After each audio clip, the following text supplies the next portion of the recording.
Good evening, everyone. Never sure with microphones what they're going to do.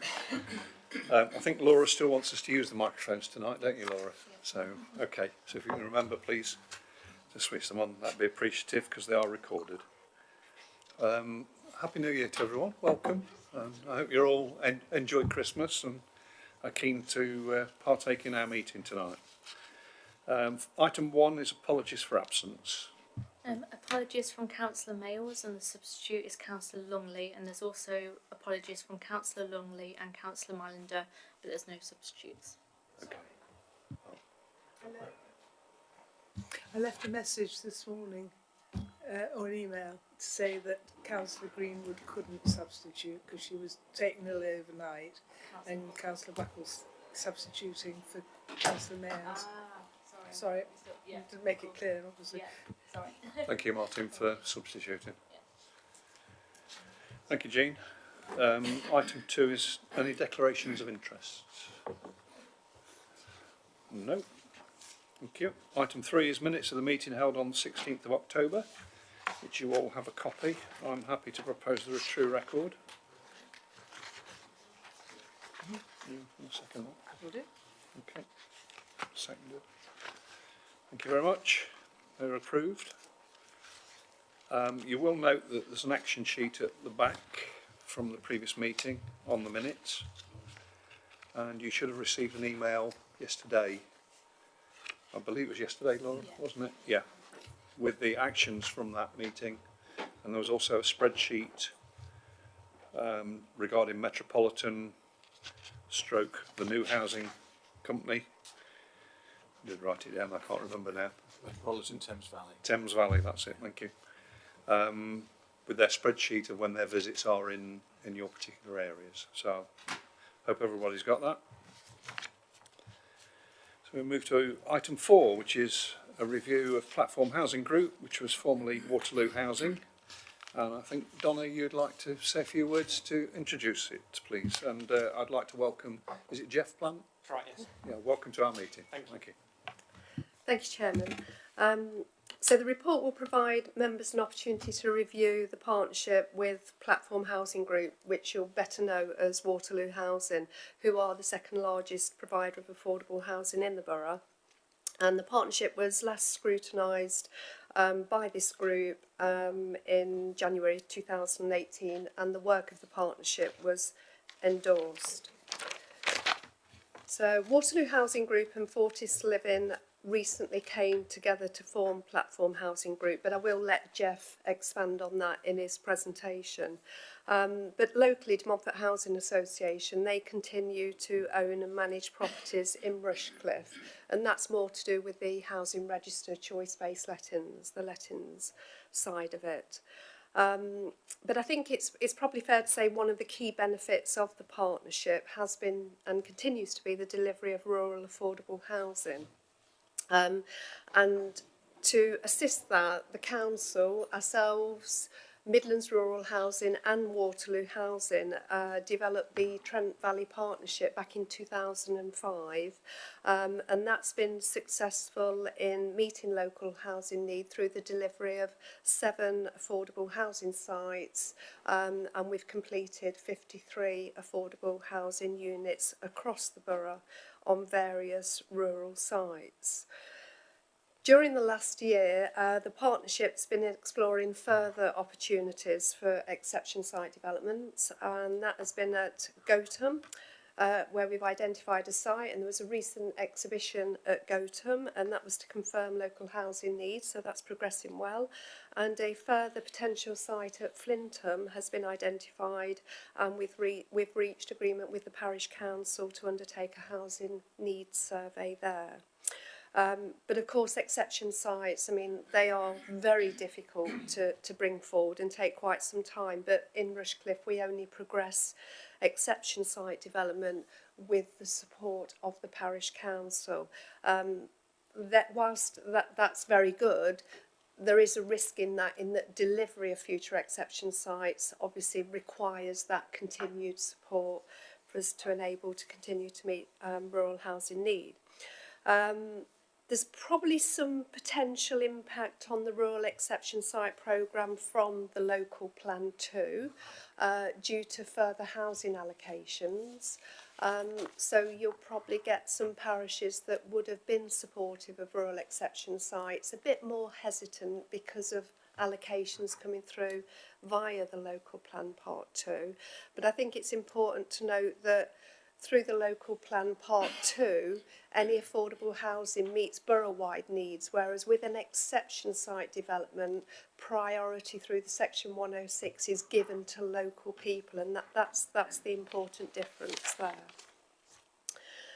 So, as the chairman introduced, we've got Jeff Plan, Assistant Director of Communities and Neighbourhoods, with us, who will provide a presentation of performance across the group during 18-19, covering key service areas and outlining future plans and initiatives. Members are requested to comment on performance to date and any areas where the partnership could be strengthened to achieve our joint priorities, with the recommendation to endorse the work of the partnership. On that note, I shall hand over to Jeff. Thank you.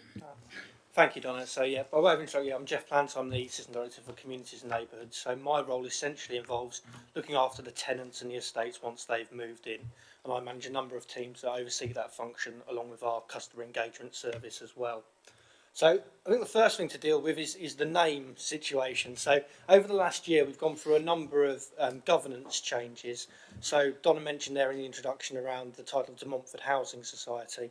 Last year, Waterloo Housing Group was made up of actually 5 separate companies. So those were all amalgamated into Waterloo Housing basically as a title. So some of the names you may have been familiar with, such as New Links and De Montfort, you'll no longer see.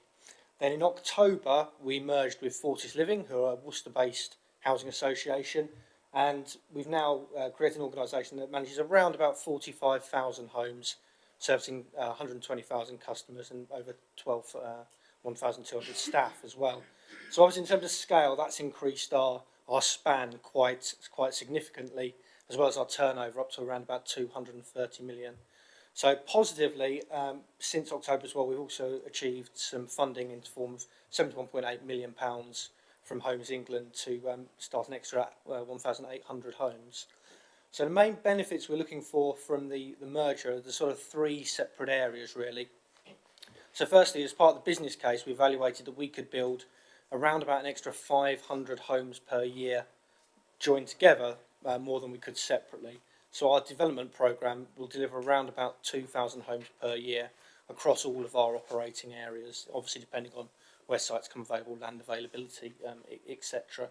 The second side is our ability to invest in customer services. So this month we've launched a new IT project that basically looks to redesign a customer relationship management system and basically improve our IT offering to our customers. So that's a 3-year project, which is a multi-million pound project.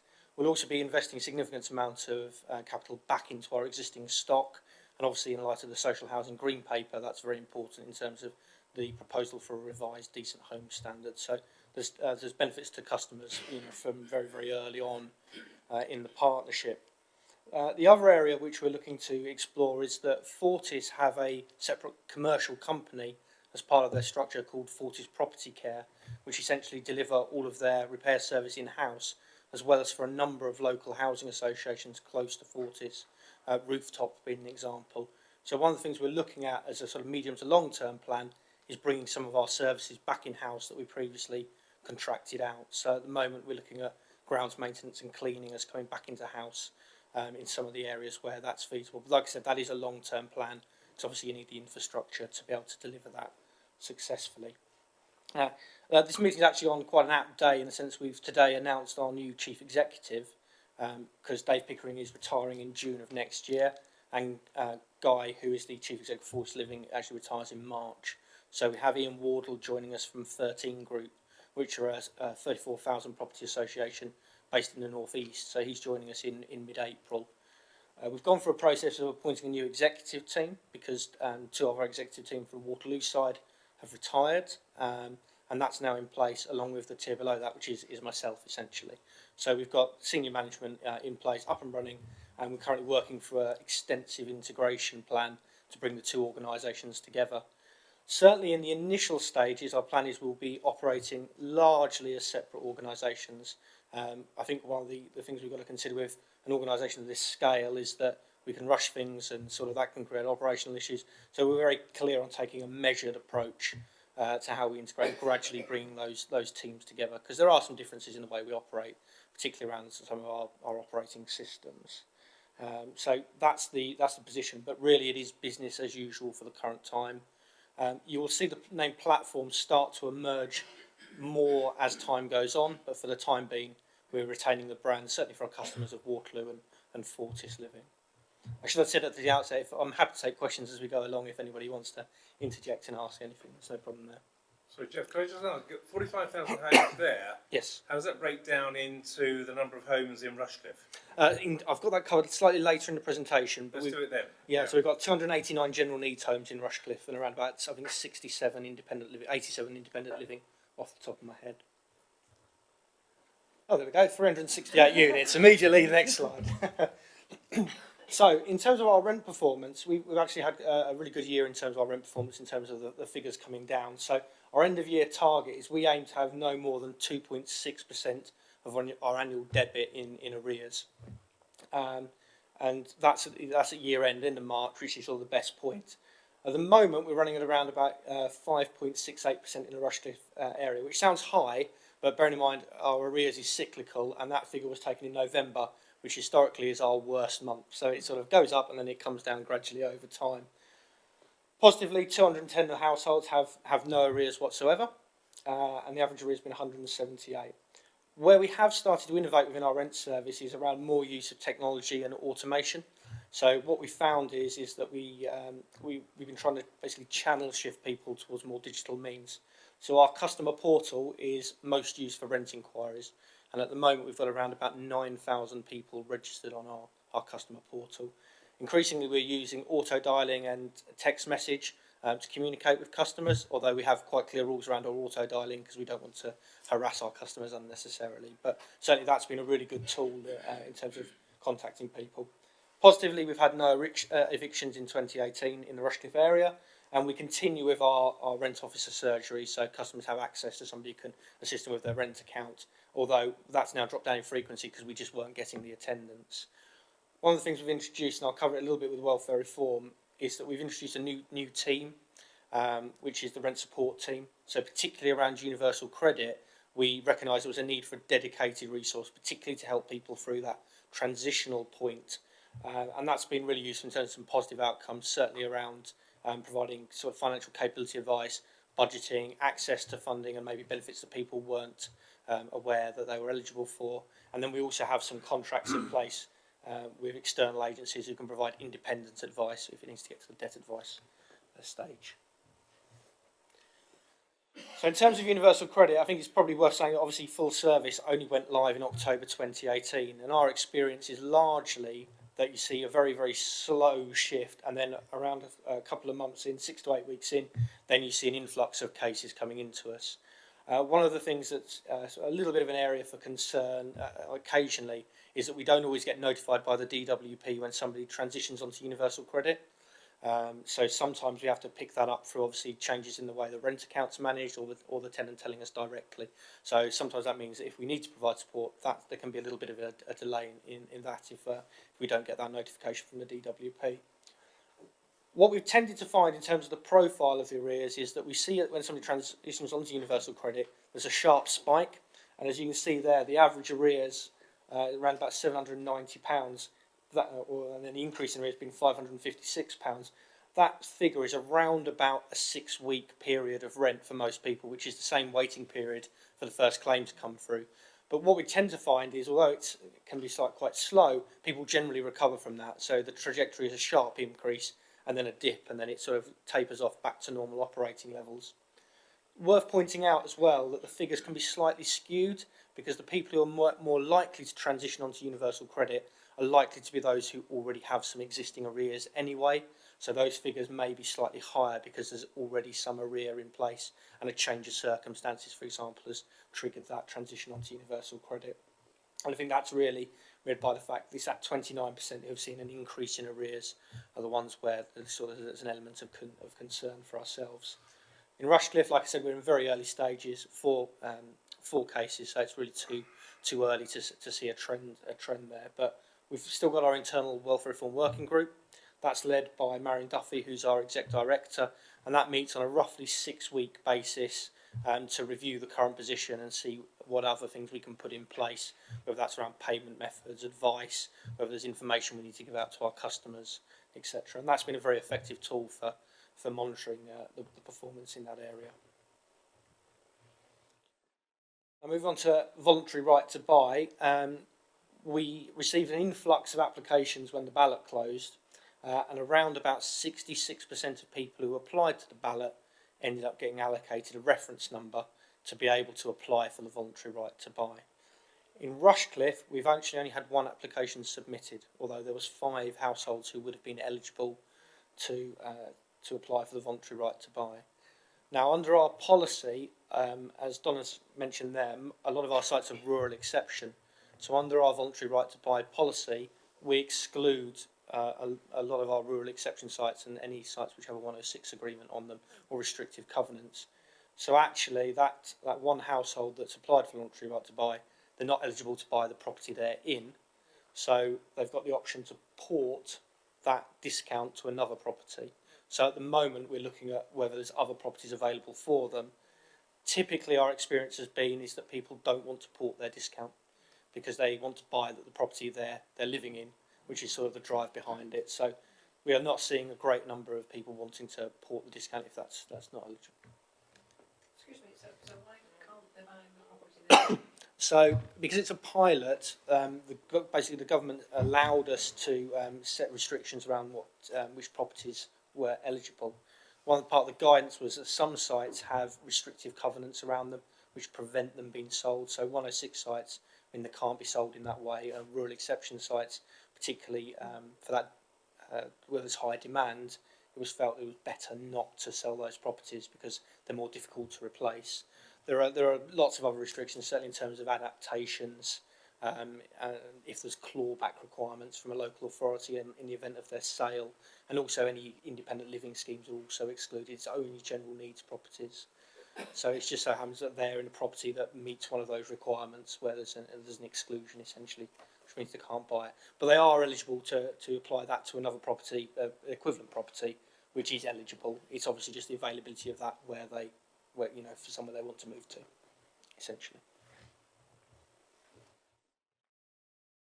So our lettings, as we said, got 283 general needs and 87 housing units for older people. 50% of our all vacant homes are advertised via Home Search.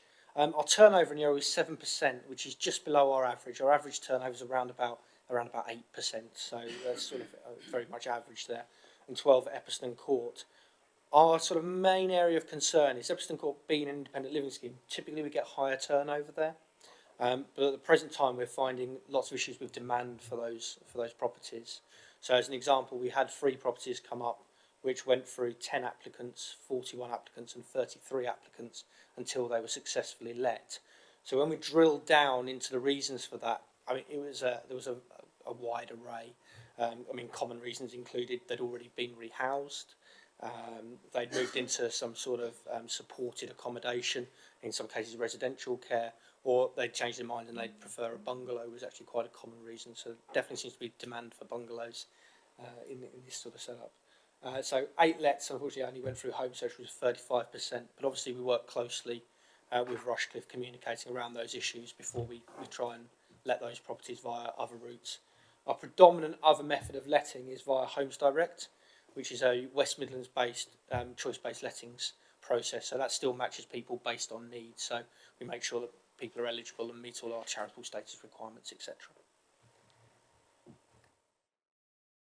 Yeah, so as we can see there, independent living 14% turnovers. It's higher than our average, but that's to be expected with independent living. And we still have a scheme officer on site Monday to Friday, 8 till 3:30 to provide support to residents and we also have a lifeline system which is facilitated by Chubb for out of hours service. Moving on to development, I think Donna's already touched on this. So this is a sketch. It's not a photograph. It's an artist's impression of a scheme which we're looking at Gotham. So just an artist's impression. So as Donna's mentioned, the last site we completed was in 2015.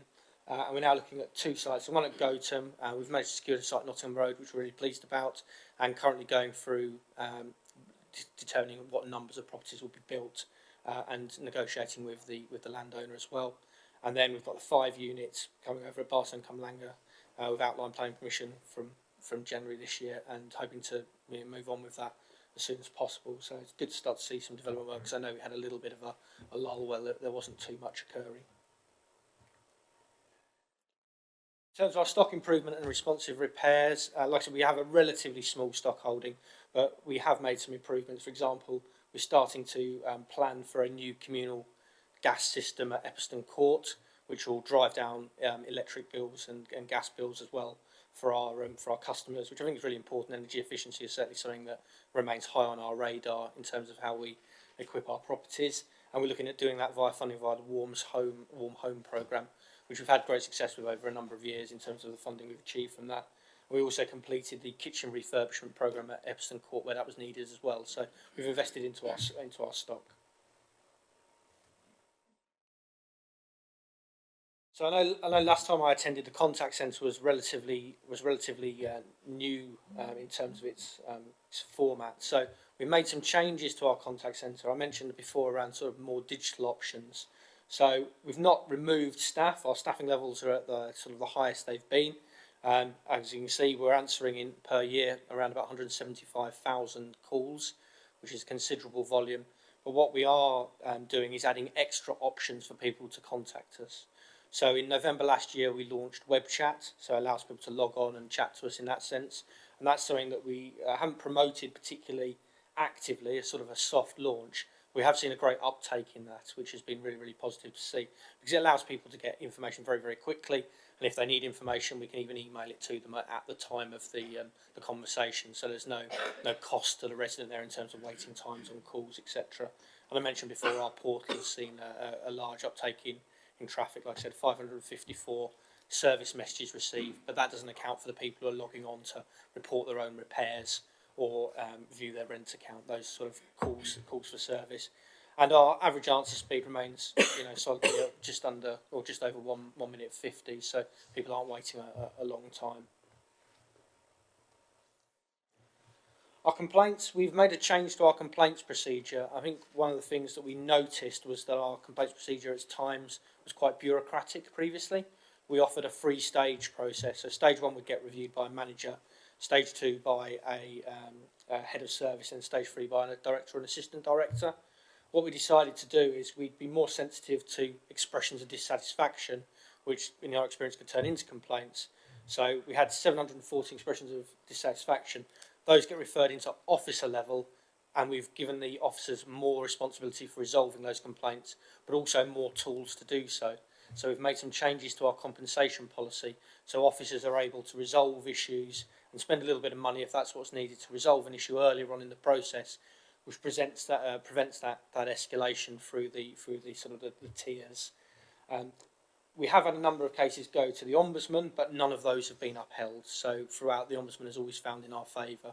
So although people sometimes escalate through that process, that's obviously the final stage they can go to. But they've never found maladministration with the way we've processed those inquiries. So that's a global overview. So I think the figures probably seem higher than last time we met, but that's because we've changed our process and how we classify our complaints rather than an increase. Estate management, as we can see there, we've had 6 cases this year in Rushcliffe, although one of the hoarding case, I'd say, is more of a safeguarding issue rather than an antisocial behaviour case. And all of those were resolved without the need for legal intervention. So similarly, no evictions for antisocial behaviour in the Rushcliffe area. We've got established partnership working, which we can join as we need to. And we've appointed a new antisocial behaviour coordinator as well, so we've got more resource covering that area of the business as well. Following on from Grenfell, Grenfell Tower, the fire, one of the things we have done is we've put in place a really robust set of fire risk assessments. So at the end of last year, we appointed a company called Savills, who are a leading authority on fire risk assessments, who surveyed all 816 of our blocks which had communal areas. Following that, they came up with an action plan of fire risk assessment for each of our sites, and we had the results of those back in November. So we're currently working through any remedial actions that we need to take. Really positively, Savills were very complimentary about the management of our communal areas. They didn't find any urgent actions that were needed. A lot of it is around a sort of future planning and future proofing our buildings. So I know some of the recommendations that have come up around removing cladding, they don't affect us. Most of the actions we had were very, very minor actions, and sort of plan for the refurbishment, or maybe when you do refurbish, up the specification or remove certain items. So that was really, really positive. Similarly, our gas process, again, very, very robust. One thing we have seen, and we don't know whether this is linked maybe to increased fuel poverty, is less access being given. At first appointment, we get around about 84% access, which is actually fallen around about 5% from the previous year. So I wonder whether we're finding more cases where people have debt in terms of their utilities, so they need support to be able to physically allow services to occur. So that's something we work on, again, with our rent support officers and with our support contracts as well.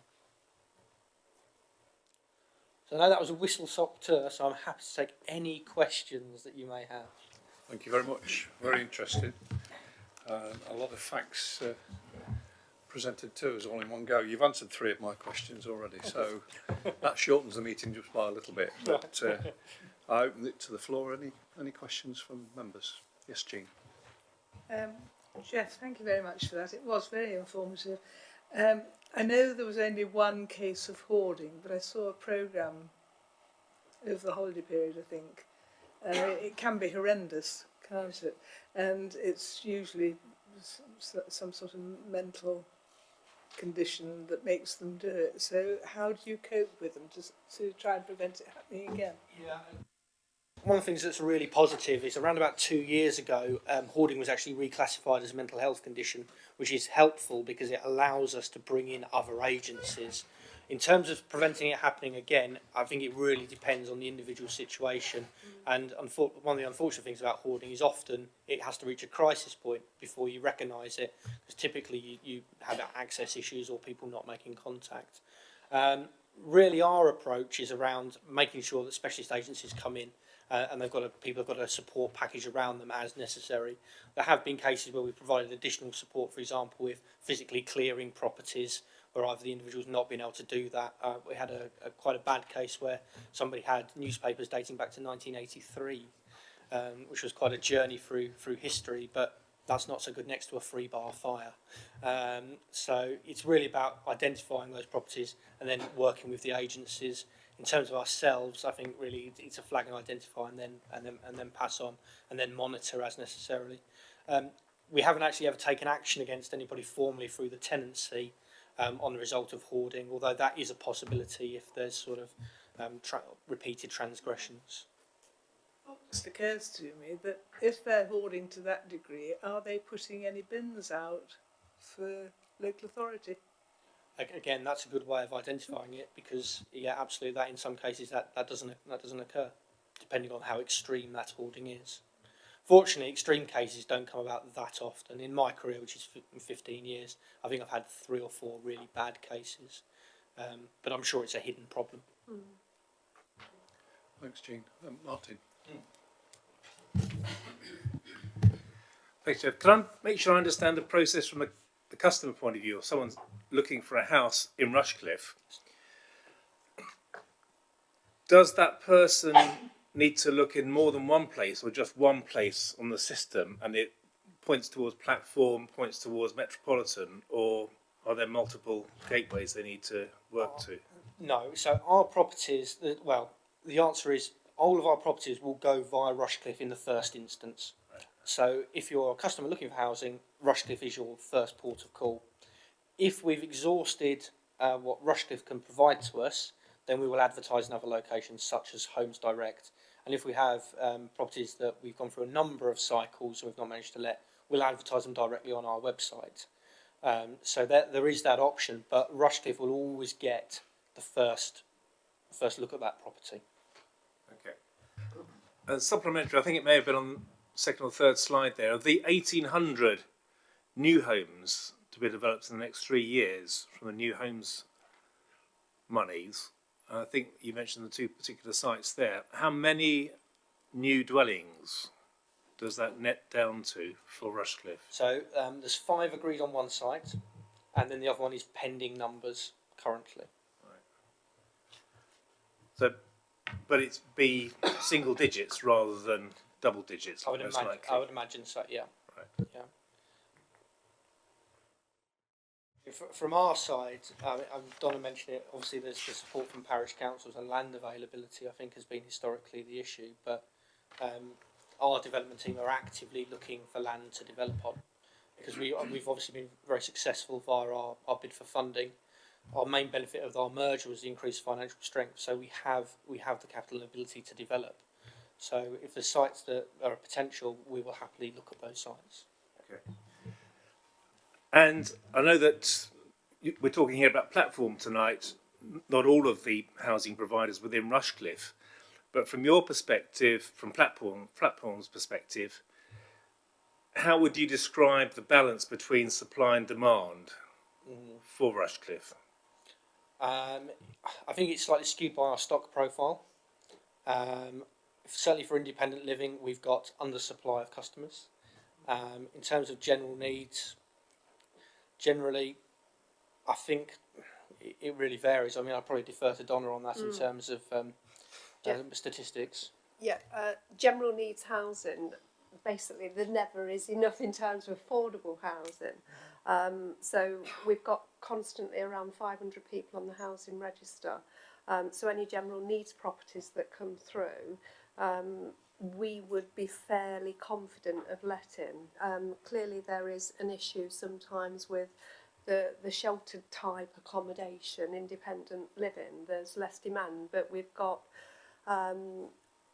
more flexibility in the allocations policy for people outside the area to actually access that housing. But certainly with general needs housing, we've definitely got a demand there for that. I wouldn't envisage any problems with that. Probably worth highlighting, in terms of independent living, the issue we experience in Rushcliffe is not unique to Rushcliffe. It's something that we've experienced in other areas, and I think it's just with changing expectations for our older population in terms of what they look for in terms of properties. So by no means is it unique to this area.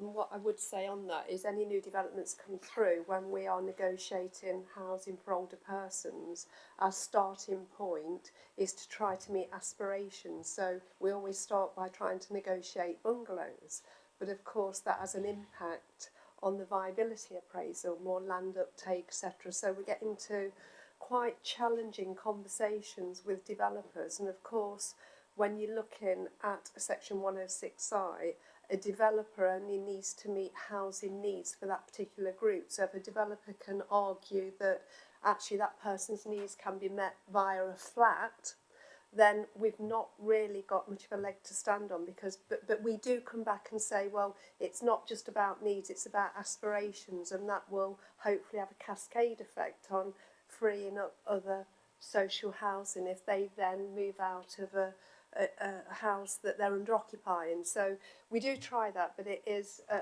challenging discussion that we often have with developers.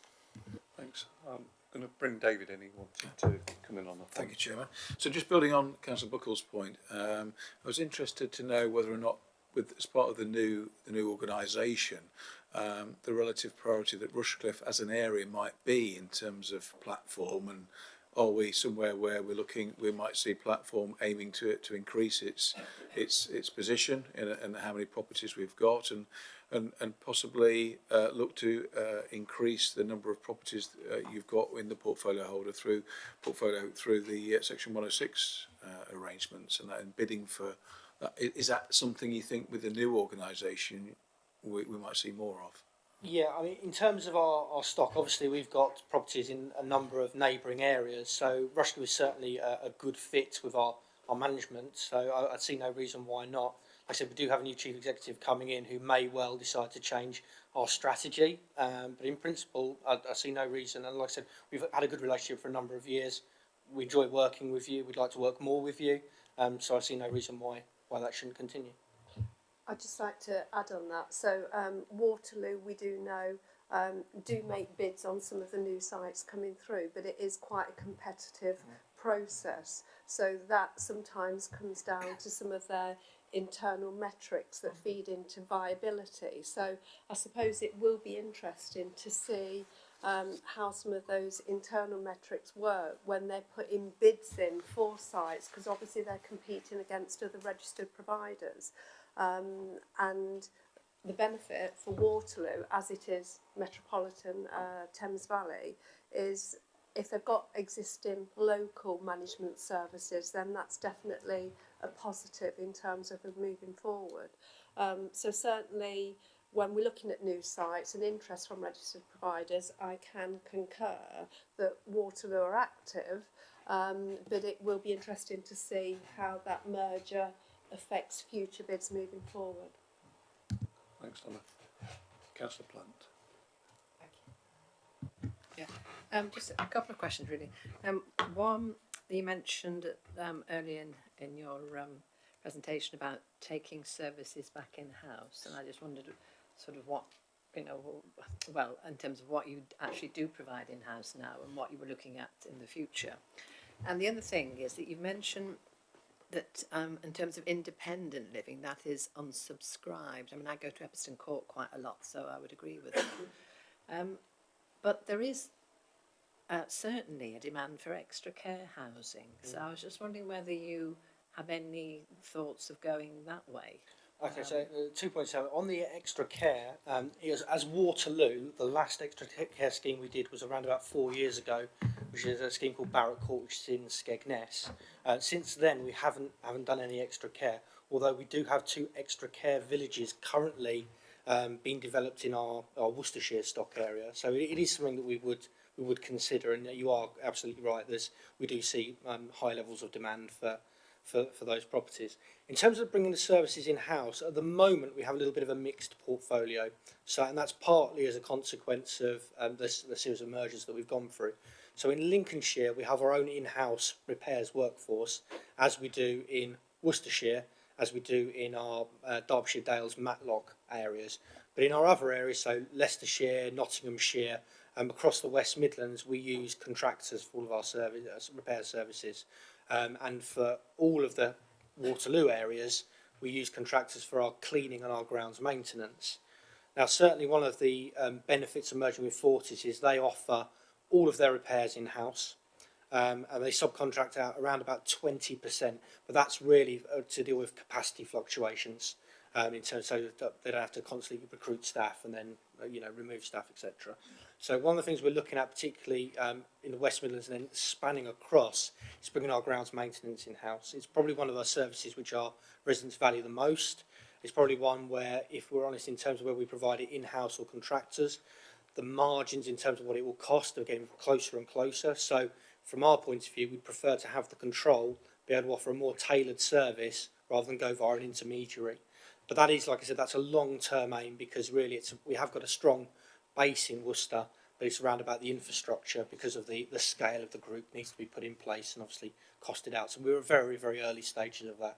We're starting some trial contracts in our new areas from June this year, which is essentially taking on some of the former Waterloo stock, which adjoins some of the Fortis stock.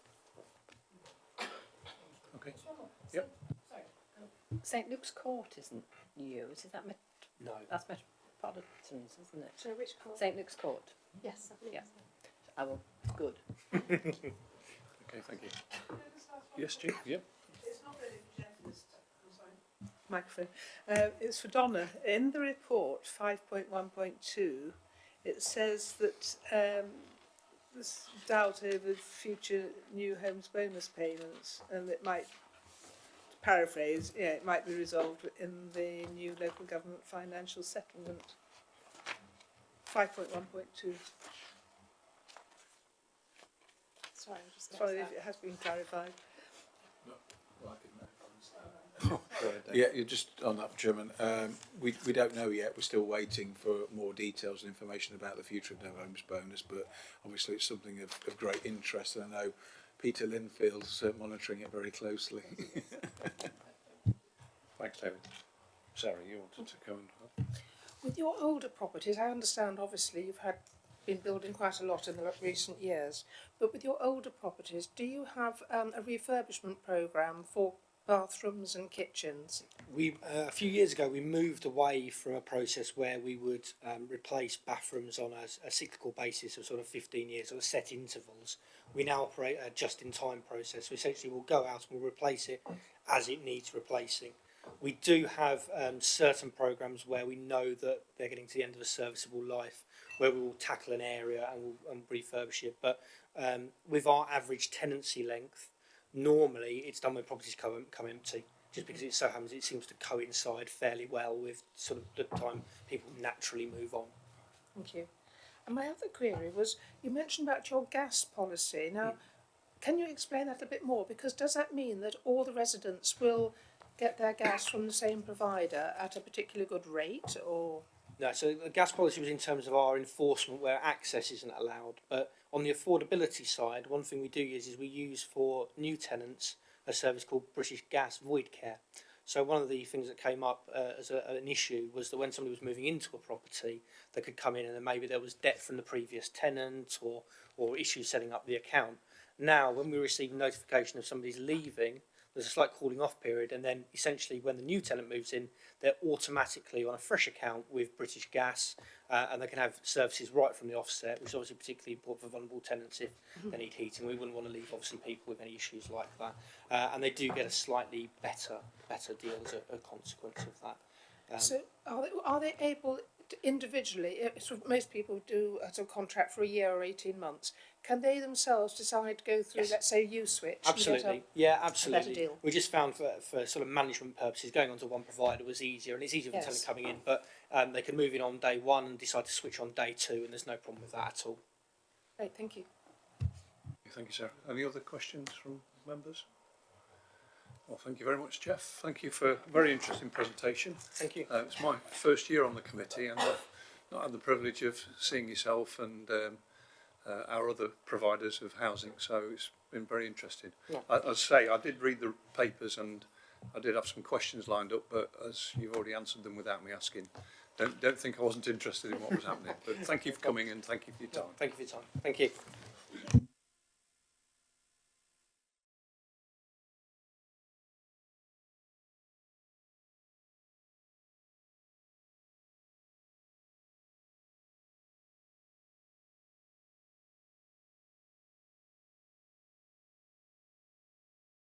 We could actually get...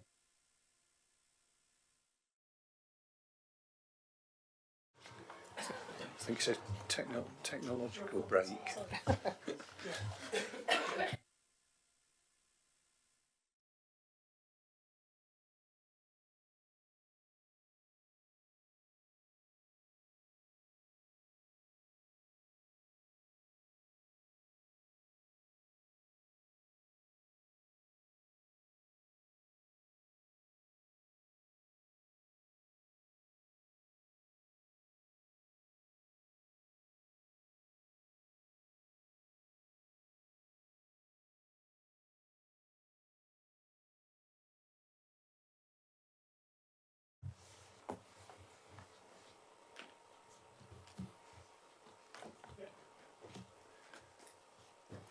Thank you very much. The next item on the agenda is agenda item 5, which is a review of the service agreements with Trentbridge Community Trust.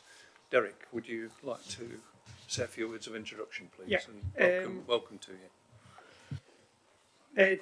This is the report of the Executive Manager for Communities. The report will provide members with an opportunity to review the partnership agreements with Trentbridge Community Trust, provide both of the Council service level agreements for children and young people, namely the Positive Futures project, which has been scrutinised in the past as an individual item, and the Young project, which is new to the management and delivery by Trentbridge Community Trust.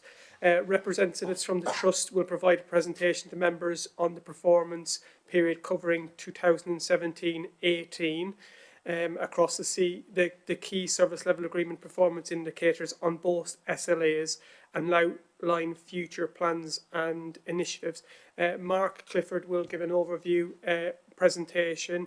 Jermaine Sheard will look at the positive futures element, and Max Emerson will cover the young element as project leads. Just as a bit of a supporting information, the council entered into a renewed service level agreement with Positive Futures in January 2017, which will run to December 2020 at a cost of £110,000 per annum, and it supports delivery across a wide range of areas outside of West Bridgeford, and it now include West Bridgeford as well now? Eastlake. And in January 2018, the council supported the establishment of the Young project to be delivered by Trent Bridge Community Trust, which commenced in April 2018 and will run to December 2020, so that it runs and the boats conclude coterminously. However, the Young project, we had a transitional period from April due to the 1st of September, because there was a number of projects that we needed to conclude, namely the Young Goes Euro project, which was delivered by the Borough Council, and we needed to kind of wrap that up as well. So I'll pass over to Mark, who'll talk to you the presentations, and we'll take questions at the end. Thank you very much.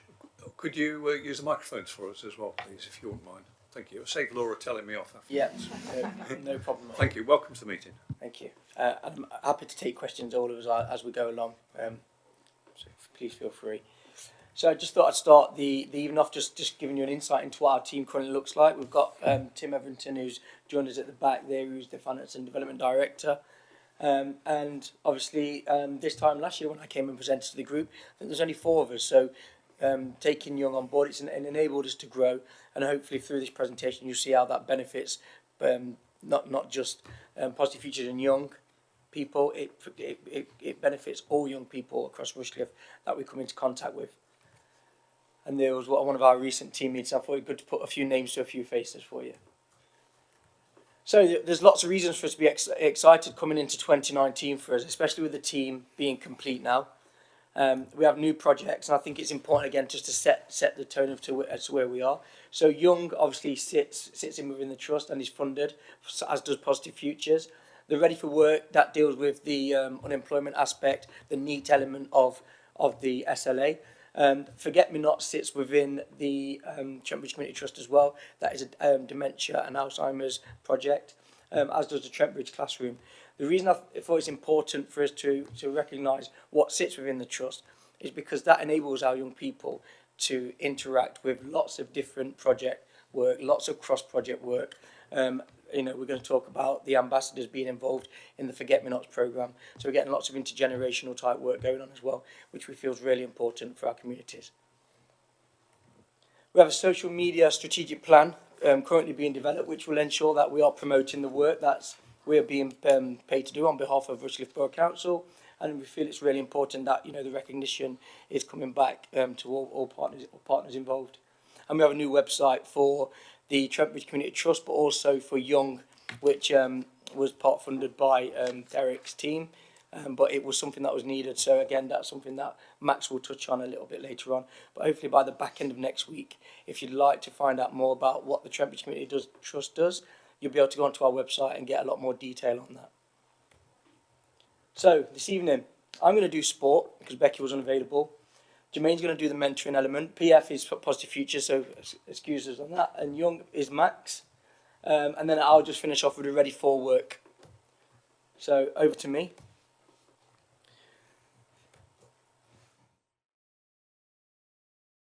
So we've got a dedicated new lead for sport. So what we've done with the project is we've split it up. So we have, in terms of the SLA, we have a number of targets we need to meet. What Jermaine was doing previously was some sport, some mentoring, and what we decided to do was to make sure we made a clean split when we redesigned the team, to make sure that sport was getting everything that it needed and was being serviced properly by a dedicated officer, and Jermaine was able just to focus fully with his team on mentoring young people. and too often there was a lot of crossover, and I think was getting stretched at times. And again, just going back to that first diagram, the team now structured is better able to deal with the demands that we have as a project. We have also a coach core apprentice that works with Becky now. Really good, really energetic young coach. We did have 2 coach core apprentices. We've gone to 1, but this one does probably the same amount as the 2 did previously, and is one we'll probably try to keep beyond his current time with us. But don't tell him that yet. We want to keep him on his toes. And we are getting a lot better social media coverage as well, and again, hopefully you'll see that we're getting a lot of retweets from the Borough Council social media site. So it's really important that our young people are getting recognition, the projects are getting recognition, and people understand where this project's born from and who it's being delivered on behalf of. We have a couple of challenges, and they're not major challenges. Robert Miles, we need to engage back on, but they start a programme with us tomorrow. That's going to be a Healthy Hearts, which I'll talk a little bit about later on. And Lantern Lane Primary School, we had really good contact with them. When our previous 2 apprentices left, the contacts were lost, and we're just re-establishing those links. So it's nothing to be majorly concerned about from our point of view, but it's 2 schools that are really good schools, and we want to be back in as soon as possible. And the sports offer for our 13 to 16-year-olds, for us, they're the key age groups that this project was born to support. And whilst we're getting numbers that are probably age 9 up to 13, we just feel there's a gap, we're missing a gap. It's been identified, and we're working towards really trying to work hard to get those young people re-engaged and being active during half terms and after schools. So into some of the SLA targets, as you can see, that's the first one that we've almost doubled. This relates to purely morning, lunch and after school club programs. So when we talk about morning, that could be a morning gym, which is probably the top picture. We have a morning gym in Keyworth, and we have a morning gym in Bingham. That is linked to pupils behaving in school. It's a reward. It's done to try and wear them out of some energy so that the day looks a little bit different for them in terms of energy and their output, but hopefully not educational output. So they're the numbers that we have worked towards over the last year, and these figures are 2018. And then just flick back on that one more time. Yep, sorry. Okay. Yeah. Cotgrave. We need to consider that Cotgrave isn't actually part of the SLA. For us, it's some work that Cotgrave commission from us separately, so hence why the numbers in some aspects are large for Cotgrave, but we are obviously working towards the SLA in the other areas. Would Cotgrave be included in the Radcliffe figures? No, that's purely that'll be school-based stuff. So that'll be Canterbury Lane School. For this is mainly for the primary schools that we're aiming at, and this will be Canterbury Lane School, Radcliffe-on-Trent Primary School would be separate. Yet there is some crossover secondary, definitely. There's lots of crossover. That's how we kind of support Cotgrave unofficially. You've got these three there. Is that just Lantern Lane School, or is it got both schools? It's not got the other primary school, but it's got the secondary school. We've struggled to get into the other primary school. Is it Westfields? Yes. Brookside, that's the one, yeah. We've struggled to get into that school. But Lantern Lane initially were very accessible for us, got us straight in when we started the project early. Well, Lantern Lane's got a different background, basically, yeah. Not Brookside has, basically. Right. But Brookside School is now almost in crisis. Sorry, I should put it down. Brookside School is now almost in crisis because the number of housing built up there, they haven't got the play area for those housing. They've not even got 50% of the play area for those housing required by the government.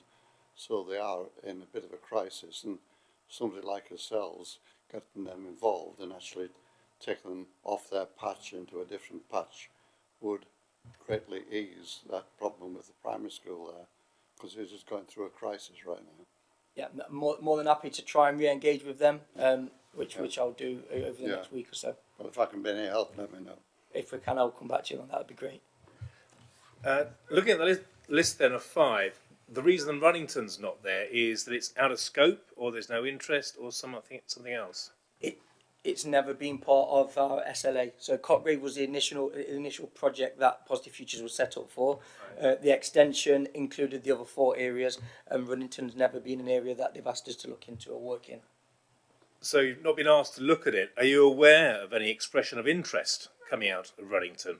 We're aware of lots of things coming out of Ruddington in terms of young people and low-level antisocial behaviour and the need for some youth interactive services, but it's not something we've been asked to go and work directly in.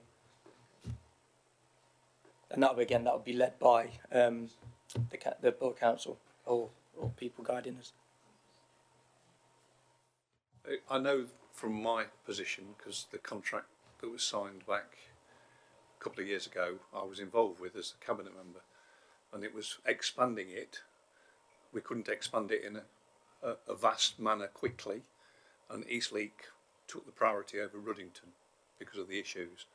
We'd love to do it in every area, but it was a case of moving it round, and it's just so fallen that it was Cotgrave first, then it was Keyworth, then it was Ratcliffe, and it's accumulated one after the other. It's not a willingness not to do it, but some of those children also in your area go to different schools in our areas, so it cross over in some of those ways. Picking up the point you just made there about the progression that you just described, has that been a reactive progression or a planned progression? Or is there a plan somewhere which includes other places not seen on that list? I was only involved in the 2-year cycle that I took up. Derek could probably answer that. Yeah, it's so the project has been running for quite a time. It initially started in Cotgrave, and then it was expanded due to the popularity and the demand for the programme into those other areas. The reason that it's not blanket coverage across the whole of the borough is a capacity issue and the funding issue.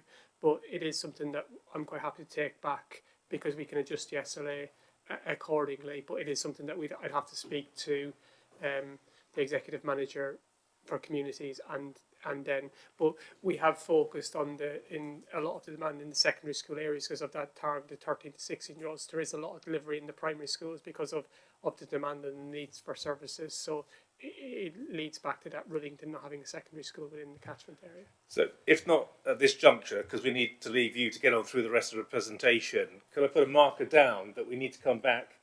Because we've got the youth centre, which is owned by county. Nothing's happened for 2 years. So I am keen to find out how Ruddington can escalate its priority on what comes next. I think Derek's already noted it. Good. And also the other thing was it was linked to deprivation as well. So it depends on the deprivation within those areas. People go, oh, well, Keyworth's all right. Well, actually, it's not. It does have deprivation on a level with Cotgrave at times, and it fluctuates around. So Derek's noted it, and it will be passed back. And I say, I was aware of it as a cabinet member. We couldn't do everything there. That was the reason. That was then, this is now. It is, that's correct. Good.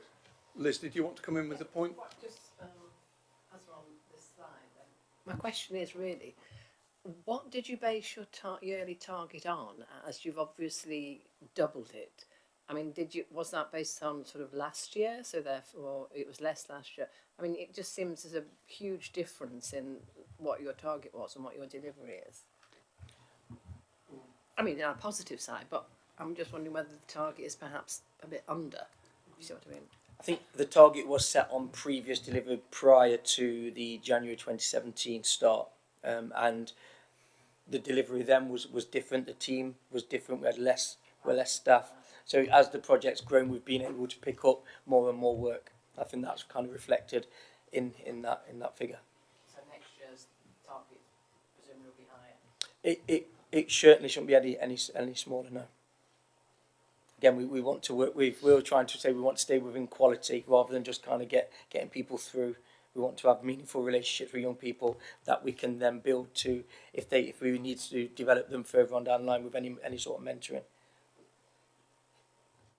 I'd just like to know in terms of targets as well, and from the conversations I've had with Mark and when we have been scrutinised as officers, because we've got an arbitrary target set, it doesn't diminish their if they've passed the target, they don't take their foot off the pedal. They continually work to deliver in terms of where the need is in those areas to try and get maximum value for the local authority. It's just, I think, down to their hard work and their commitment and the changes that we've had with the other projects that has allowed them to excel in their targets. But I think you'll cover a lot of that and more. Yeah. Thank you. So these targets, again, they link to half term, and again, this is where the figures may seem high because this is all participation. We've tried to separate them for clarity in terms of, you know, some of it is after school and some of it is half term. So these are the half term figures. And again, Cottgrave had the highest day, but what we did in Cottgrave, as you can see from a couple of pictures, during the summer we had the army come in and they did an army day with some inflatables and, you know, some assault courses, and we brought other young people in from other areas, from some of the other areas. So we got our minibus and we transported them in. So although it's 62 for Cottgrave for that particular event, because that's where it was, these young people were brought from some of the other areas. It does look like Cottgrave took a large brunt of service there, but it's not actually that way.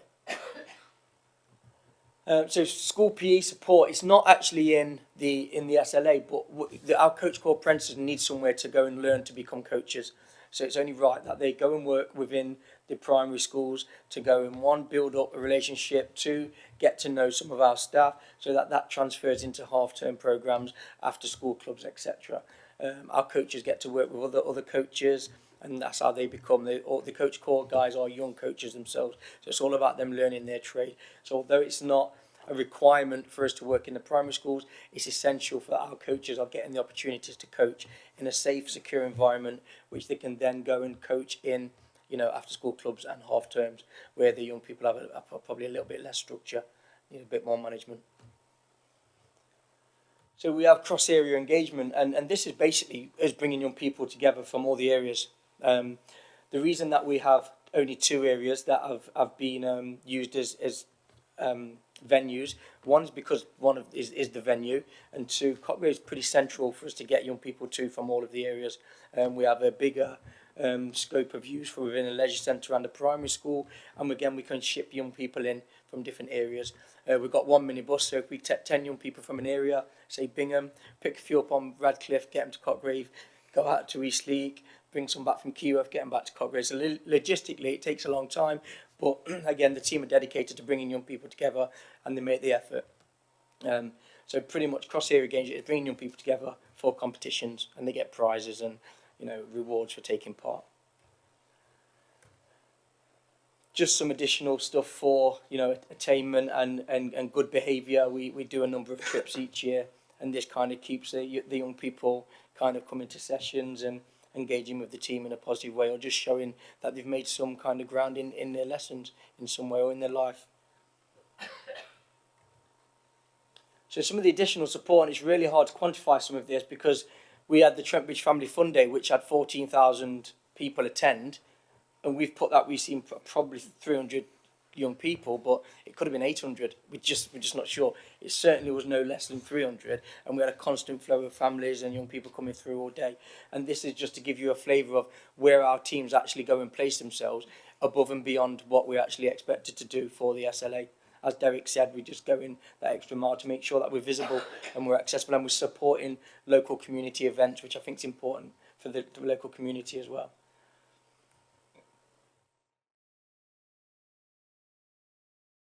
So we've had a Healthy Hearts project, which we've just tried with Radcliffe-on-Trent Juniors. It was born on James Taylor, who had a heart condition, and we got some money from, I think, the Morrison's Foundation to develop a project that we could go out to primary schools and inform them about healthy living, healthy lifestyle. And as part of this, they're going to take part in a 6-week programme. It's aimed at Year 6 children, and in week 5 they'll get the British Red Cross coming along and do some first aid skills with them as well. So they get all this information on nutrition, on exercise, on diet, and they get a first aid certificate. At the end they get a cricketer, our mascot Nuts, and they potentially come either to Trent Bridge, or if later on in the year we've got a World Cup coming, we'll be going out to the schools to do an assembly and make a fuss of the young people for taking part in the project. Now over to Jermaine.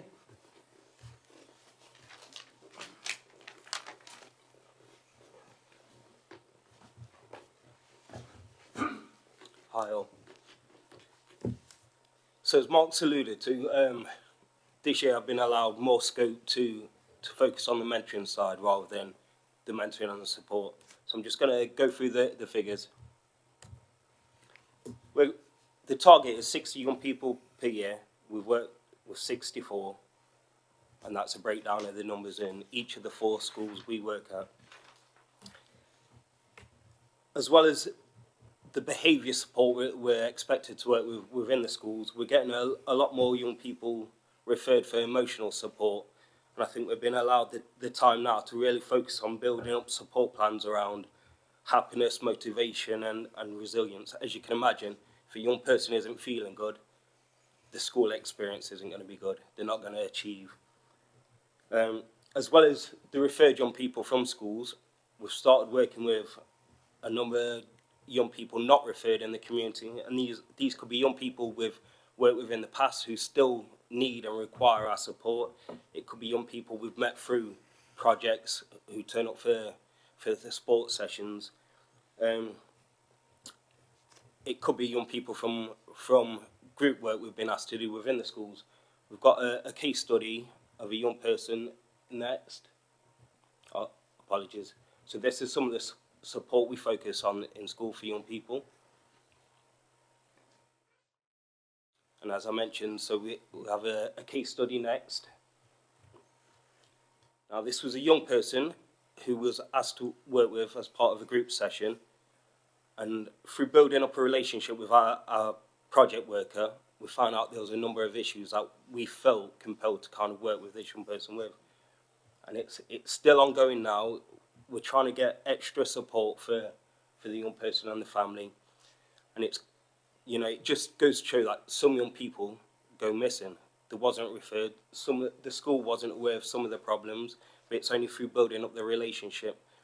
At the time, we didn't have the capacity for the school to take on an extra referral, so this is additional stuff we've had to do outside.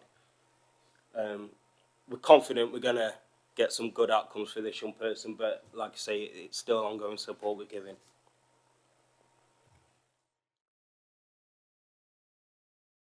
We're committed to informal learning. Primarily our work's person-centred, so it's working with that young person, trying to break down all their layers, trying to build them up to a good place that they can achieve in school.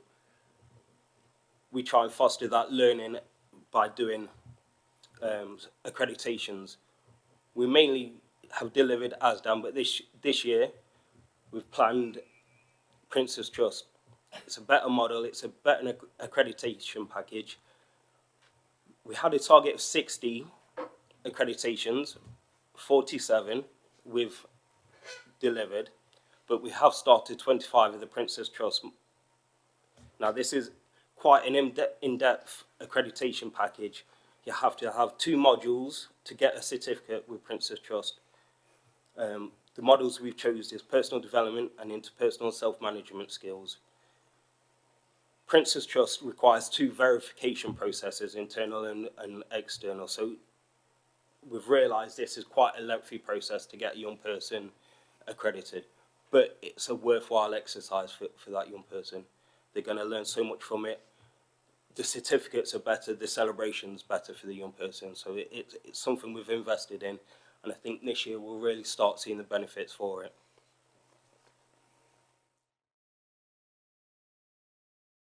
Educational workshops. So this gives us a good opportunity to work with other young people that haven't been referred. So schools, police, social care can refer a number of young people or issues, and we'll go and deliver educational workshops. We've delivered a total of 9. In previous years, we've always delivered 3 to 4 in Keyworth. We've not had the opportunity this year to deliver any educational workshops in Keyworth for a number of different reasons. We don't have the access to the youth club in Keyworth at the minute, and there was talk about us working with a number of New Year 7s in South Wolds around antisocial behaviour, but seeing as there was a new police liaison coming to the area, that work was given there. So we've not just not chose to deliver in Key. We have to work where there's a requirement, there's an issue, and like I say, we just didn't get the opportunity for Keyworth, but in the past, we've always delivered 3 to 4 good workshops in Keyworth. Going on to educational workshops, we've just almost finalised today our first workshop for the year, which is going to be around knife crime. We're working in partnership with It's a group called the Pythium Group, and it's with Judith Brown is leading on that with us from the community safety team. So we want to raise awareness, and although there's not a massive issue around knife crime in Rushcliffe, we want young people to be vigilant. We want them to know that there's potential problems out there. We want them to know that what you say on social media can cause issues, and we want them to be confident that they can handle situations and go to the right people. So I think this is going to be an exciting project. We're looking to get young people from Rushcliffe schools to attend, and we're looking to deliver that soon. So, you know, that's something exciting we've got coming up. Peer mentoring is something we value. We trained 12 peer mentors in the previous year, and we had 5 of those young people support our projects. Now, it was quite difficult because a lot of the peer mentors trained were in year 11. So understandably, at the start of 2018, their focus had to be on the GCSEs. But once they got through that, you know, we've still had young people, although they've left the school, still wanting to commit to our project. And as it says here, they support community prides. They've been heavily involved in planning the celebration event. They still want to be a part. They still want to support young people. And this is something, you know, we're planning again this year.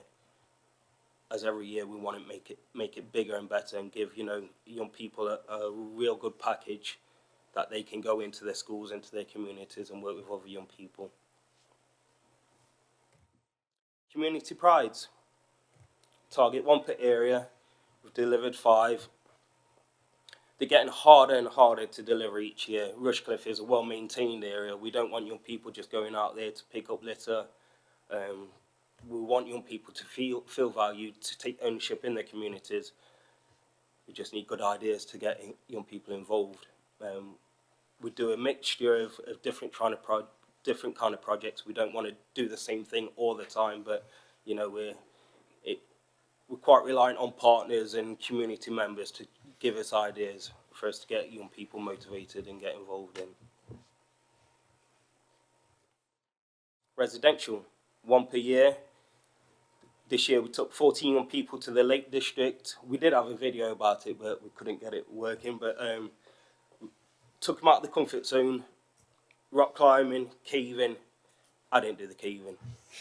1, I didn't think I'd fit, and 2, it's dark places, I don't like that. But they're all engaged, and it's interesting to see how some of the more vocal young people who think they're quite a presence in the community, you take them out their environment in the countryside, and you know, they're a different character. So we value it. We build a great rapport with young people, get so much out of it. We get the young people learning about planning, booking, getting away.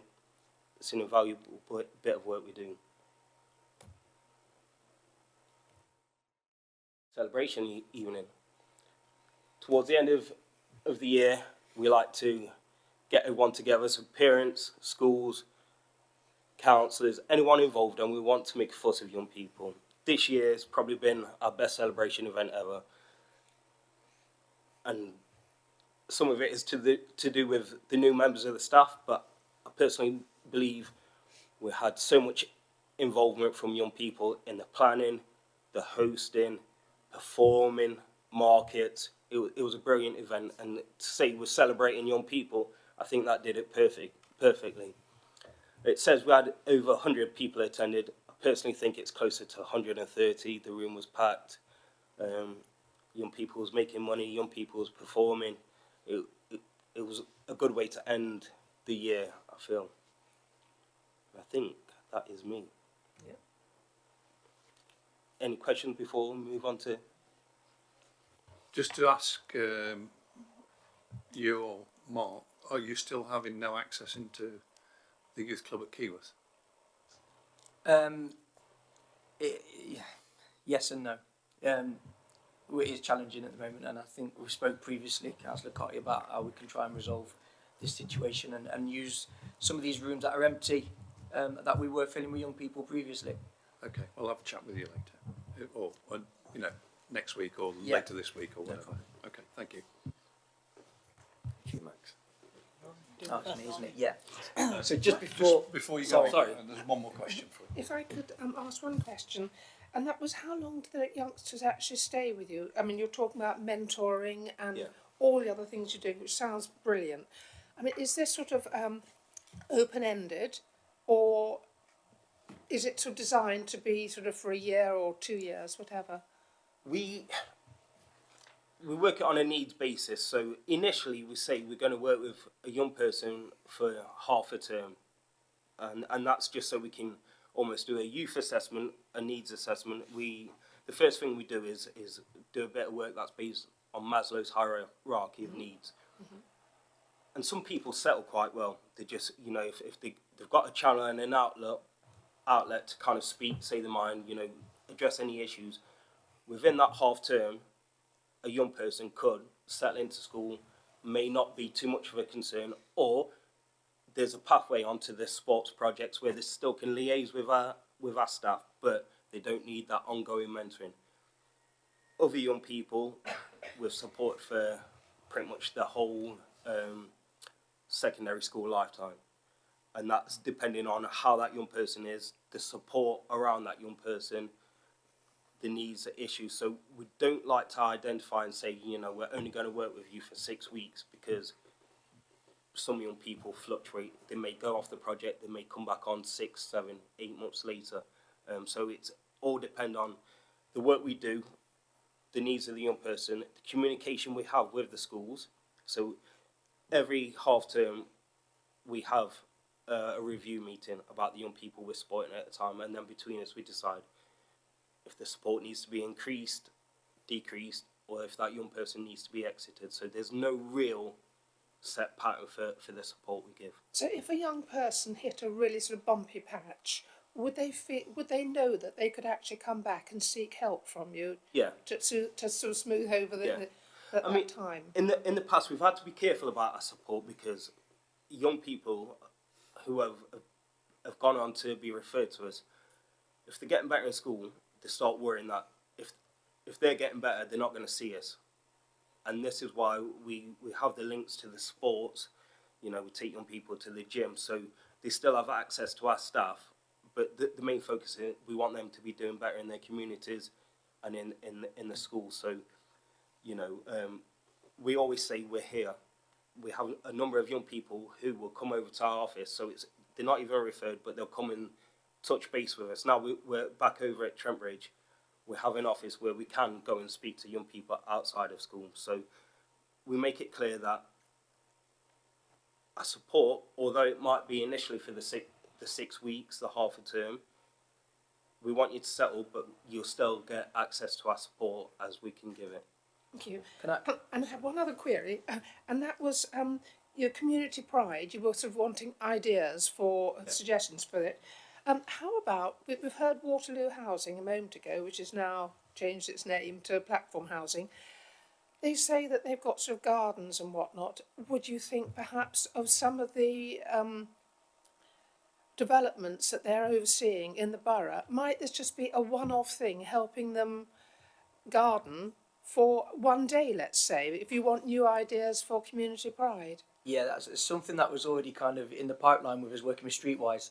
So Streetwise are, I think they do some private work for gardens and taking down garden sheds and things like that. So I've been talking with Sue at Streetwise about how we can start to integrate some of our young people to shadow these guys, whether it's through the young and its work experience, or whether it's some of our actually positive futures guys that could actually start thinking about a pathway into employment. So yes, it's certainly something that has been considered, and hopefully we'll move forward this year. Thank you.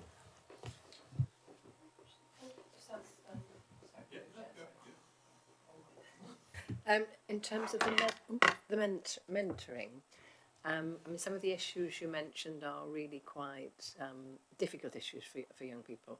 I mean, does the situation arise where really, in terms of the relationship you're developing with the young people, you think that they really need specialist support, and therefore you would be signposting them?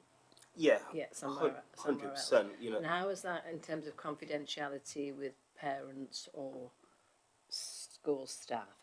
How does that fit? one of the first things we do with the young people, we have a confidentiality agreement with them. So they're fully aware that although they can speak in private, not everything's going to be kept between ourselves.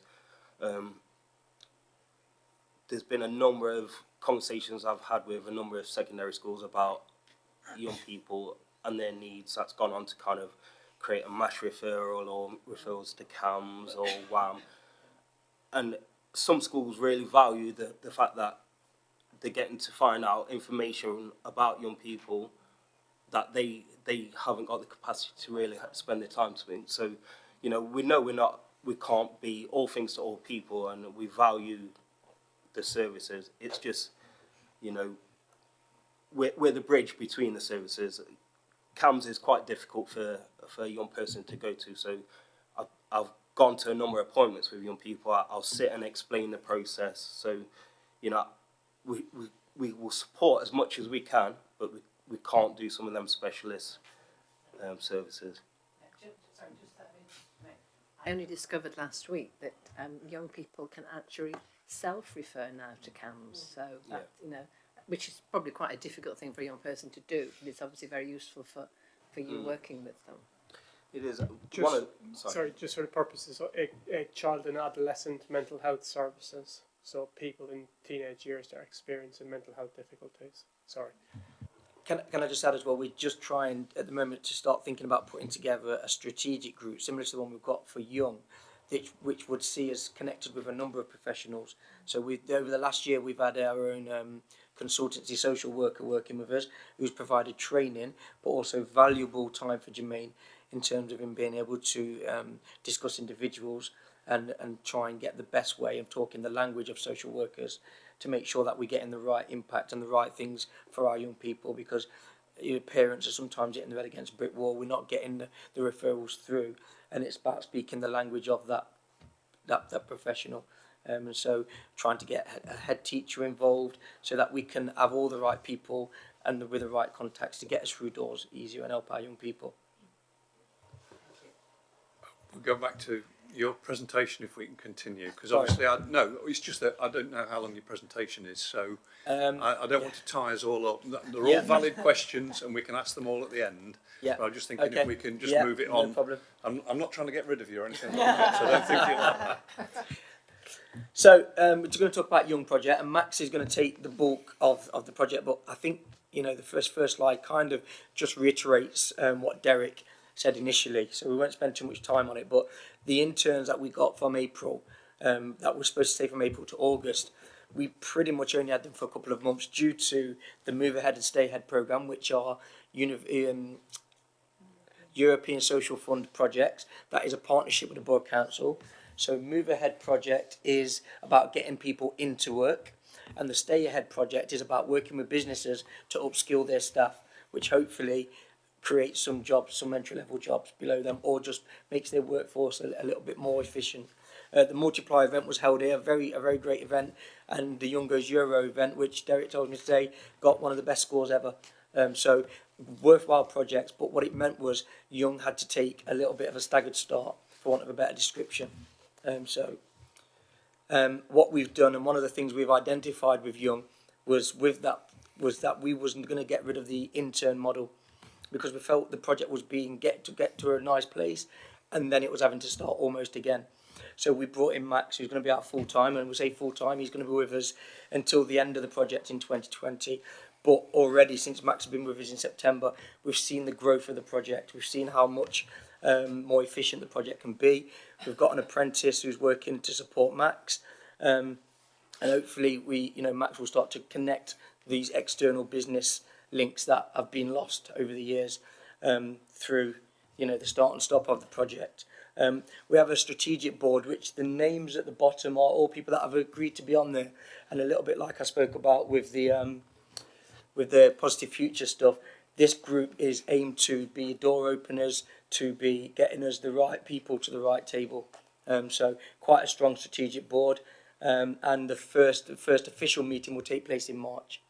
So we feel that's going to be a really strong impact group. Over to yourself. Thank you very much, Mark. Hi, everyone. So, to run through some of the specific statistics. So, in terms of the social media, we have had a significant growth in our social media.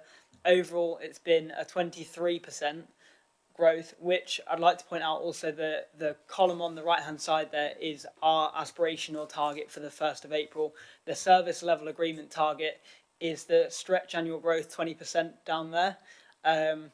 So that was obviously at a stretch what we were hoping to achieve, and we've already achieved more than that, and we're not even a year into the project yet. So we're hoping to have expanded that a further 2% to 25% growth on top of that. And our primary focus for the social media growth has been through Instagram and through LinkedIn. So Instagram is primarily used by young people, so it makes sense for us to focus on that as part of our platforms. And we've had 900 likes in the past 3 months on 55 posts, and that is an average increase of 2 likes per post, which doesn't seem that much, but in the grand scheme of things, it is quite a lot, and it has actually increased our following as well. And then, just to go back to the other one, if you don't mind. And then the LinkedIn one has been really good to engage with new business people. So one of our key focuses from now is going to be focusing on improving our business engagement, trying to retain contacts and make new ones. And LinkedIn is going to be a key way to do that. And so we've been trying to grow that platform. And then, in the future and more long term, we're going to create a social media plan across all the platforms to hopefully retain the growth that we've achieved so far. And hopefully we'll avoid any loss of following by keeping posting consistent throughout across all the different platforms. But we have recently, because Instagram has been the primary focus for young people, we've tended to post a lot more on there, and so some of the other platforms have been slightly neglected in terms of content. So again, that's going to form part of the long-term social media plan across all of those.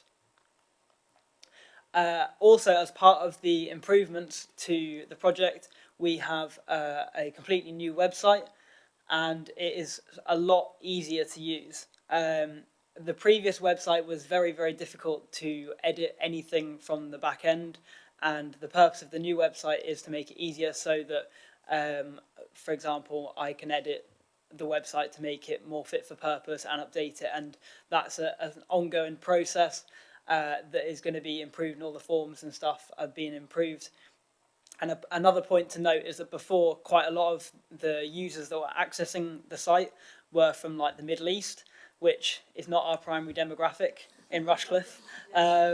So the new website has meant that it's easier to use, and as a result, we've got a lot more people engaged from Rushcliffe and from the Nottinghamshire area, and so it's a lot better for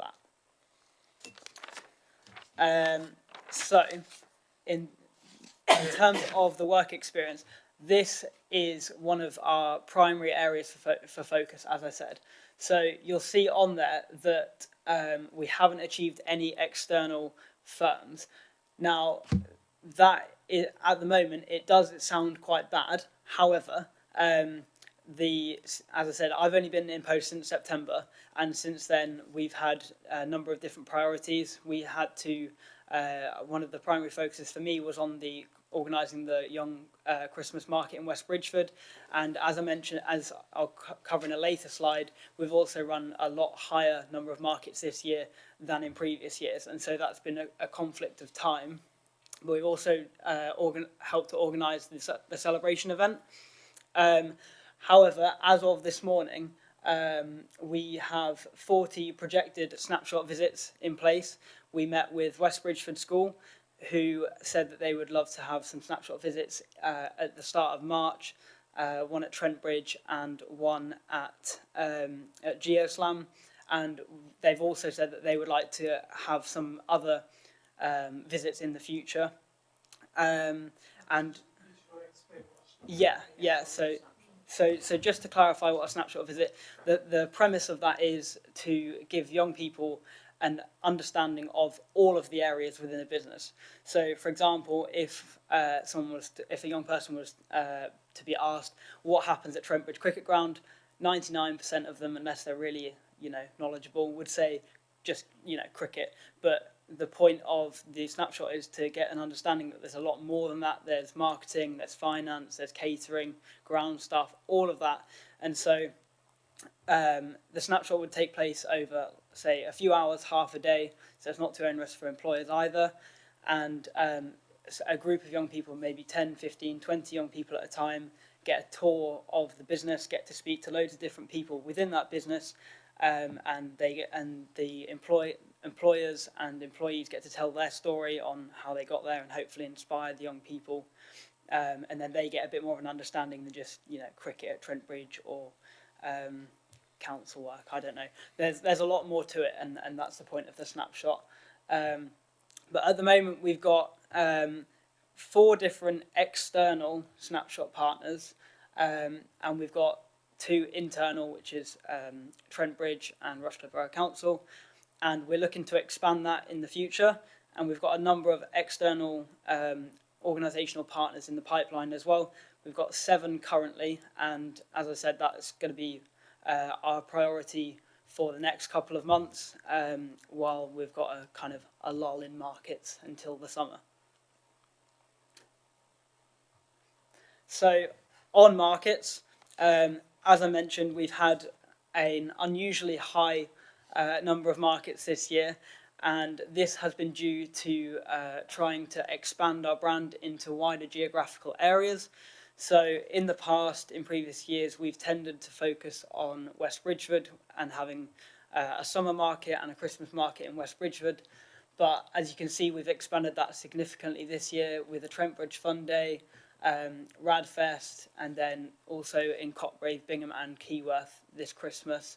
And in total, that's 96 stallholders across all of those 9 markets, which almost doubles the target of markets. And so hopefully we'll be able to keep that growth up for the next year as well, and expand even wider.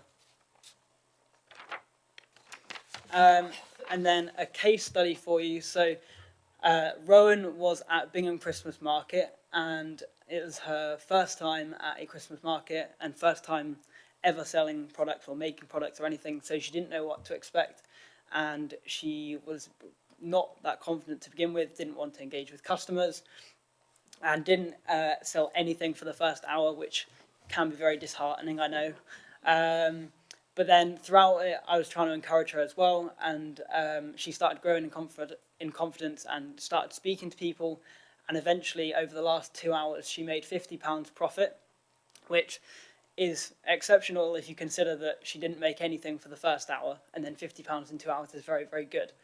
And so that kind of shows the growth, not only from like the experience, but throughout the time scale as well. And then Blue Ivy, so these were one of our performers. So at our markets, in case you're not aware, we have a number of store holders and also the opportunity for people to perform on stage.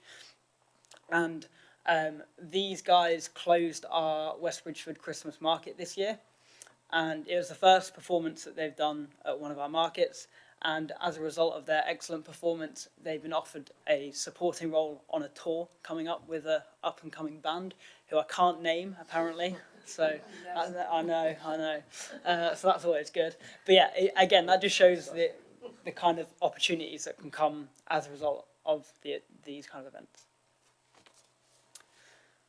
So, in terms of our ambassadors, our target was 7. We currently have 9, but we're looking to get a 10th from one school.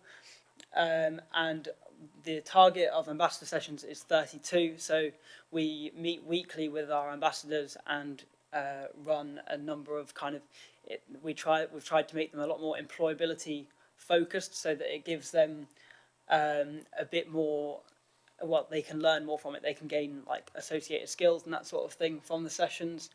And the reason that we haven't yet hit the 32 is because of the whole. Pardon? Yeah, it's because you're partway through. Yeah, exactly. It's because of Their co-terminus with the current syllabus that started in September. Yeah. And also these stats are taken from April. So April to July, which is when the term runs, and then there's a break where no interns were here and no ambassadors were here. So the 17 sessions is what we've been able to maximum do in that time scale. And then the ambassador and work placement accreditations, again, this links in with some of the sessions that we're doing with the young people. So we've had external first aid trainers to come in, and they've delivered sessions, which means the young people are now qualified in this. And then they've also had some social media training as well, which helps them to be skilled in that as well. Sorry, that's right. Twitchy finger. And then in the future, we're hoping to link more closely with the Positive Futures guys on peer mentoring, and hopefully learn a bit from them and get some of those skills over to our ambassadors as well. And again, the long-term plan is to centre all of these sessions around employability skills, so that at the end of it they can come out as much more developed young people, and that we can see that transition in the progress. So strengths and opportunities, again, we've had a successful recruitment process, and we've had above number of ambassadors because the recruitment and the candidates were so strong, so we've decided to hire both of them from some schools. And we've also this year increased the school communication by having weekly emails to the school to our school teachers at each school, so they know what's happening in the sessions, because in the past ambassadors came in and then they went away and no one knew what happened really at the sessions. But now everyone has that information. And in the future, again, we want to link more businesses up with the sessions to allow the better development and more skills for the ambassadors as well. Another case study. I won't be too much long talking, I promise. So Jack Osborne was one of our young people. He was a former young ambassador, and he actually presented at the Trent-Bridge celebration event, and he did such an amazing job. Anyone would think that he's done it before, but that was his first time ever doing something of that nature, and he was so confident that he received so many compliments from everyone that has had, well, anyone that I've spoken to in terms of feedback and that sort of thing. And as a result of that, again, it's another outcome on the back of it. He's potentially got a role at a future T20 fixture in announcing. So, another potential career opportunity as a result of that. So, final slide for me. So this is in terms of what we're going to do next in order to meet the targets and continue our progress. So in order to, for our markets, we want to potentially create a Dragon's Den process or school talent shows, so that we get the best talent from all across the Rushcliffe areas, all of our different partner schools. We're linked in all 7 Rushcliffe secondary schools, and so we hope to get some of that process in there so we can balance out the performance and storeholders from those.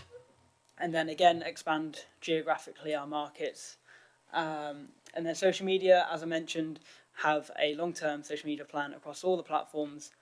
And then in terms of work experience, which is the big one, the snapshot increase, the process has begun.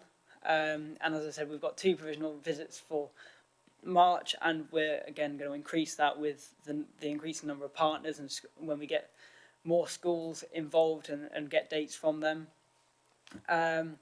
And traditional, so that's the more kind of week-long placements that schools want. We've got all our dates from the partner schools that we have. We know when their work experience weeks are, and we're going to start to get businesses engaged and ready for those weeks, because the work experience generally comes in summer. So the bulk of work experience requests are for June and July, and again that's another factor as to why we didn't hit that work experience target, because when the bulk of it was happening, the interns and so the young people were away. So it was very, very difficult to meet that target. But for the next year, we're hoping to get the infrastructure in place so that we can achieve that. And then long term, again, we're hoping to work with Positive Futures to set up an efficient referral process, so to ease any issues and to hopefully get some of their young people in work experience. And then again, we're just going to basically try and get ourselves more out there, more networking events, communicate across Rushcliffe Borough Council and with our external partners to make the process as efficient as possible. And that's me done. Thank you very much. Any questions for Max? Sorry, not really a question, but just to say I'm really impressed with what you have done in what is a pretty short amount of time, really. Thank you. And I think you should be congratulated. So well done. Thank Keep you. it up. Thank you. Thank you, Liz. Yeah, well, big supporter of the whole project. Yeah. Over quite a number of years, it's gone really well, and it's nice to see the young project on board, and that can flourish as well. Because I know all good intentions. You're going to different areas and different angles at it, and I can only see it getting better. So I think that's the key for us, is that it's a perfect fit. It's young people, it's opportunities, it's taking them on journeys, and it absolutely was the right fit. So when the opportunity arose, I was chomping at the bit, pestering Tim to make sure it happened. So I'm just going to run through now the final bit, which is around the NEAT engagement, which is run through our Ready for Work Club, in partnership with obviously the Borough Council, Metropolitan Thames Valley as they're now known, and the Move Ahead Stay Ahead project funded by the European Social Fund. So very briefly, we have 2 job clubs, one in Cotgrave and one in Bingham. The Cotgrave one runs on a Wednesday between 1 and 3, and in Bingham between 1 and 3 o'clock in Bingham Library. We've got 5 dedicated volunteers and a really trusted and valued relationship with Metropolitan Thames Valley. We're developing excellent links with the DWP to make sure we keep getting more referrals. Unemployment in Rushcliffe is very low, but we keep digging and we keep trying to find. When I say unemployment is low, what I will say is the actual statistics that are out there are low. There's a lot of young people that are unemployed that aren't signing on, and they're not on anyone's record, and they're the ones we're really trying to find and dig out, because they're not getting the support. So we're really working hard to hit those agendas and speak to parents. Positive Futures have it on their agenda if they're speaking to cohort. Who's in your house? Are they working? Are they not working? Can we help them? So there's a lot of cross-project work going on. And we have a return to work specialist, which we actually went out to recruit for. She's a volunteer. We're getting a lot more people that are coming in that have been off work with stress-related illnesses or have anxiety about going back to work. And we have a particular person now that's her remit and that's her role, and she's really passionate. It is her business. She does it for us on a volunteering basis because she sees the value in what we're doing and what we're trying to achieve. So the NEAT engagement was 10 for 2018. We hit 14, 10 into work or training. And I think the next slide really will give you a little bit of background in terms of what that looks like. And for me, it's not just about the figure at the bottom of bringing £74,000 into young people and young people's pockets, which stops them from potentially getting involved in other issues. It's actually the value in coming through the project and getting themselves some sustained employment, and that's the most important part for me. So the additional community stuff, and this is age 25 plus, and again we call it additional because this is where the Ready for Work Club was set up to support 16 to 18-year-olds initially about 6 years ago. But when we were promoting it out to the families, it was the families and the parents that were coming. It wasn't the young people. So we realised very quickly this had to be a community project. This year we've hit, in terms of income, in terms of people getting jobs, 256,000. Last year I believe it was 300, so took a slight dip, but again we're working with fairly small numbers, but we have a lot of success considering, other than the ESF, this has been for the majority of time a project that's pretty much run by volunteers with the support of myself and Phil from Metropolitan. We're hoping the young model now comes into fruition with anyone who comes into a Ready for Work Club. We have a Leia who's our apprentice who kind of does ESF paperwork. That instant referrals can be made across, we can try to get them work experience because they might have been out of work for a long time. So it's important they're getting the confidence up, being re-engaged to the workplace and the work processes. So the link with Young, again, even coming over to the job club, it's a valuable addition to our project. We've got better links with with the businesses. We're having a joint event with Rushcliffe, with the ESF project and Young in March. We're bringing as many businesses together as we can to Trent Bridge to try and get them to understand about Young, to try and tell them we've got funding for their business, for training, and to try and get them to point people, give us opportunities for our people from the Ready for Work clubs.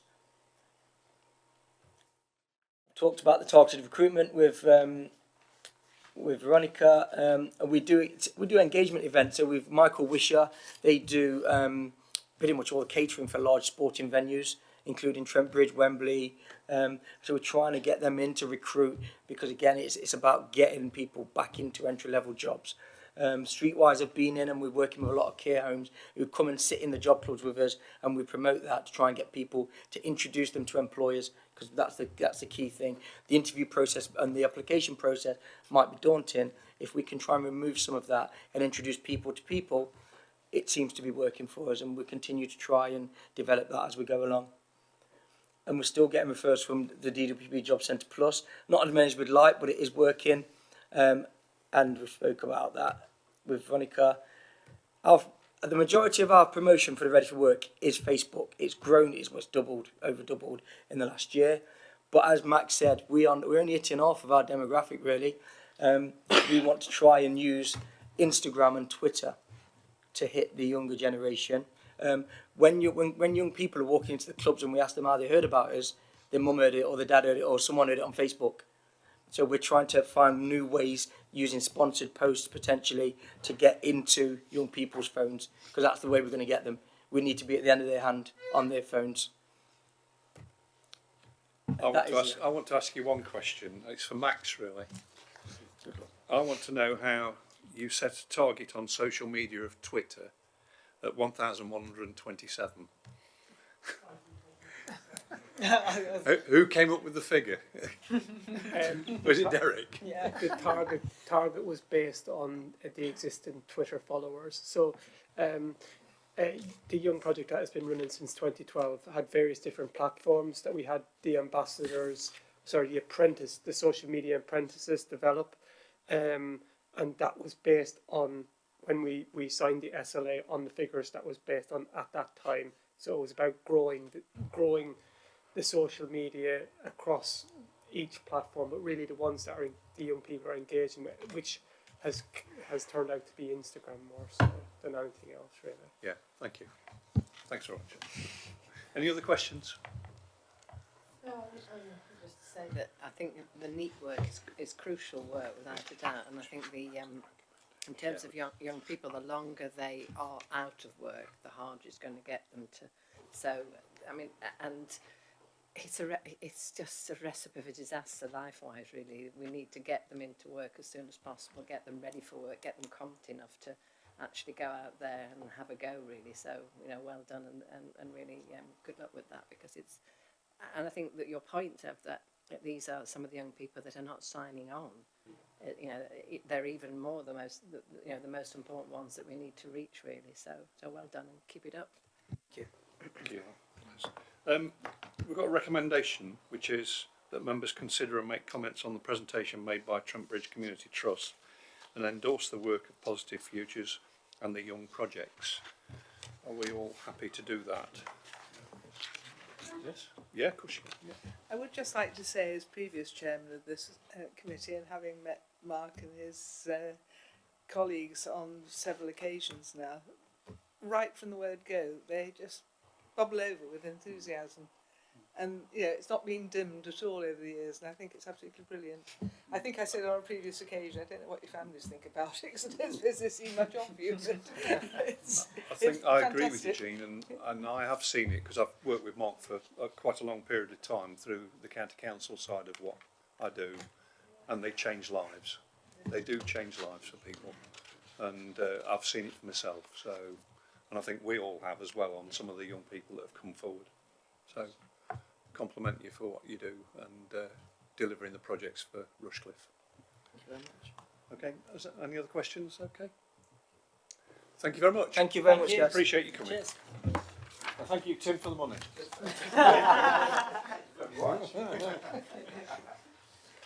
Very impressive, isn't it?